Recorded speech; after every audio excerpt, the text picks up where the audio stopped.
Hai guys, kembali bersama saya Matias Ibo di channel ini.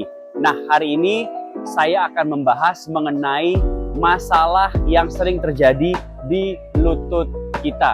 Nah, kalau kita membicarakan masalah, itu pastinya berhubungan dengan cedera yang sering terjadi di lutut. Nah, mengapa lutut ini sangat unik?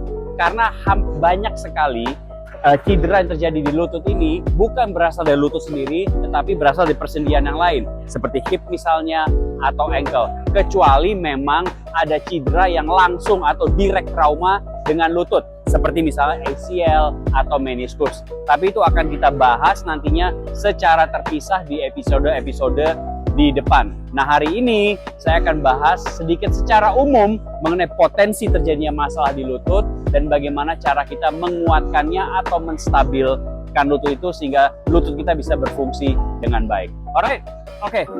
Secara umum kalau kita melihat lutut kita, ya ini ada otot quadriceps di sini, ada otot hamstring di bagian belakang, ada otot calf di sini, ada otot tibialis di sini. Nah, ini adalah 4 otot major yang melewati lutut. Nah, uniknya mereka seperti saya katakan melewati lutut dari atas quadricepsnya ke arah bawah bertemu tulang kering.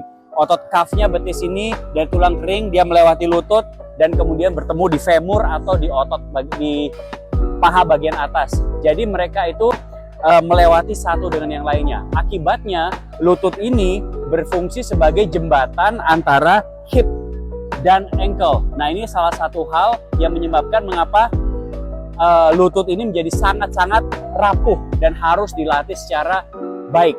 Karena masalah yang terjadi di lutut ini bukan saja berhubungan dengan kekuatan, tapi berhubungan dengan balance atau keseimbangan, berhubungan dengan stabilisasi otot, berhubungan dengan mobilisasi lututnya, dan ini sangat-sangat penting. Dan itulah kunci latihan yang akan kita lakukan hari ini. Stabilisasi, balance, baru kekuatan. Justru kekuatan yang terakhir.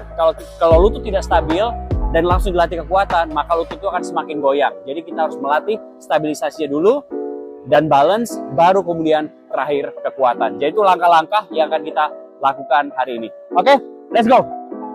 Oke, latihan sangat simple. Nah, ini kebetulan saya berada di gym, jadi saya memiliki plate, memiliki box, dan dumbbell. Nah, ini kalau teman-teman di gym bisa melakukan dengan menggunakan material ini. Tapi kalau di rumah, simple. Step ini atau kotak ini bisa kita gantikan dengan anak tangga atau step yang lebih tinggi. Kalau dumbbell ini relatif, bisa menggunakan sesuatu yang penting bebannya ada. Nah, yang pertama adalah stabilisasi. Nah, kalau kita membicarakan lutut, buat teman-teman itu harus tahu kalau kita mau melatih lutut secara terpisah, artinya posisi lutut itu selalu, sekali lagi, selalu harus berada dalam posisi tertekuk. Nah, posisi tertekuk seperti begini ya.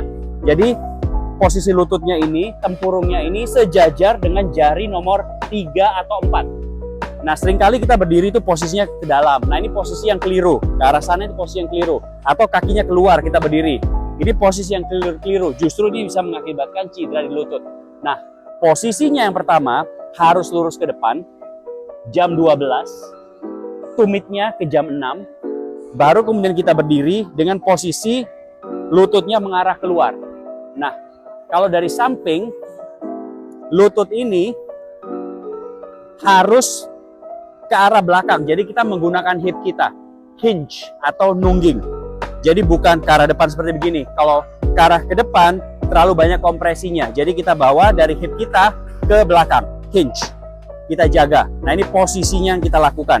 Nah, kita lihat saya mulai bergoyang-goyang di sini di lutut. Tapi ini nggak apa-apa. Ini sudah melatih secara tidak langsung balance dan stability-nya. Karena saya mencoba menjaga lutut saya tetap keluar.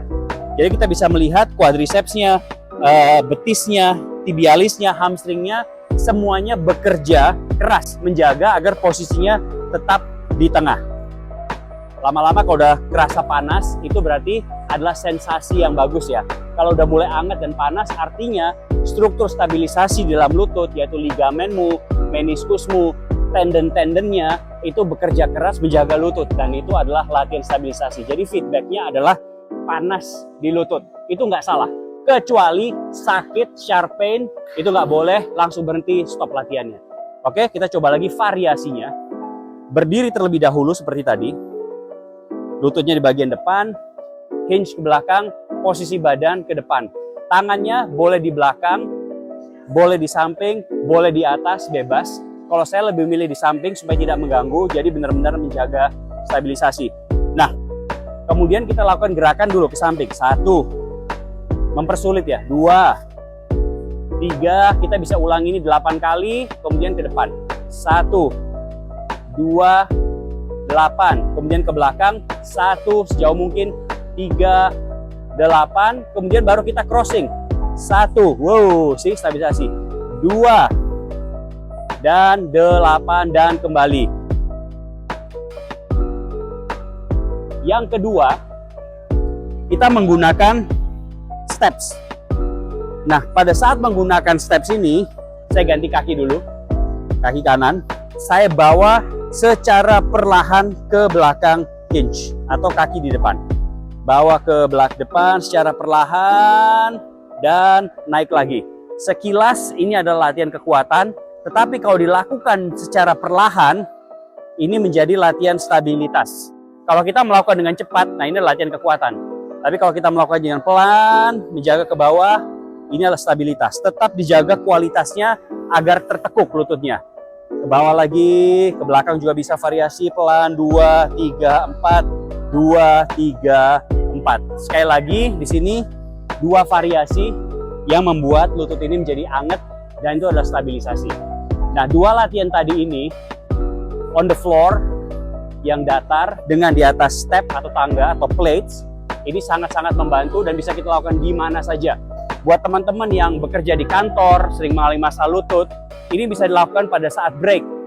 Jadi misalnya 2 jam duduk laptopan, berdiri sebentar, sebelah meja, latihan lutut. Jadi gampang, bisa dilakukan di mana saja, kapan saja, dan tidak ada batasannya berapa kali melatihnya sehari. Karena kita memberikan latihan yang efektif dan spesifik terhadap lutut kita. Itu latihan balance dan stabilisasi yang bisa kita lakukan. Nah, untuk kekuatan lutut, simple, 1 gerakan saja, kaki langsung di atas box, posisi 90 derajat, 90 derajat, dan posisi kaki juga lurus ke depan. Nah, yang kita lakukan adalah kita memegang barbel, ini beratnya tergantung dari teman-teman, dan kita lakukan posisinya, kita torong ke atas, sampai nisab, lututnya terkunci, dan pelan-pelan turun. Kaki tetap di atas, dan kita press lagi ke atas. 2, 3, pastikan tempurung lututnya tetap keluar ya, jangan ke dalam. 3, 4, dan 90 derajatnya dijaga. Nah, ini latihannya sangat simpel. Bisa kita lakukan repetisi. Masing-masing kaki, bukannya satu saja yang cedera, tapi keduanya dilatih misalnya 15 kali, 15 kali, minimal 5 set. Udah, itu aja. Sangat mudah, sangat simpel, bisa dilakukan di mana saja. Di anak tangga bisa, di box bisa, naik ke atas kursi juga bisa kalau mau, kalau kursinya kuat atau stool. So, try it at home and let me know how it goes. Kabari gimana, apakah teman-teman bisa terbantu dengan latihan ini. Untuk spesifiknya nanti cedera-cederanya akan kita bahas di episode berikutnya. Oke, thank you and bye.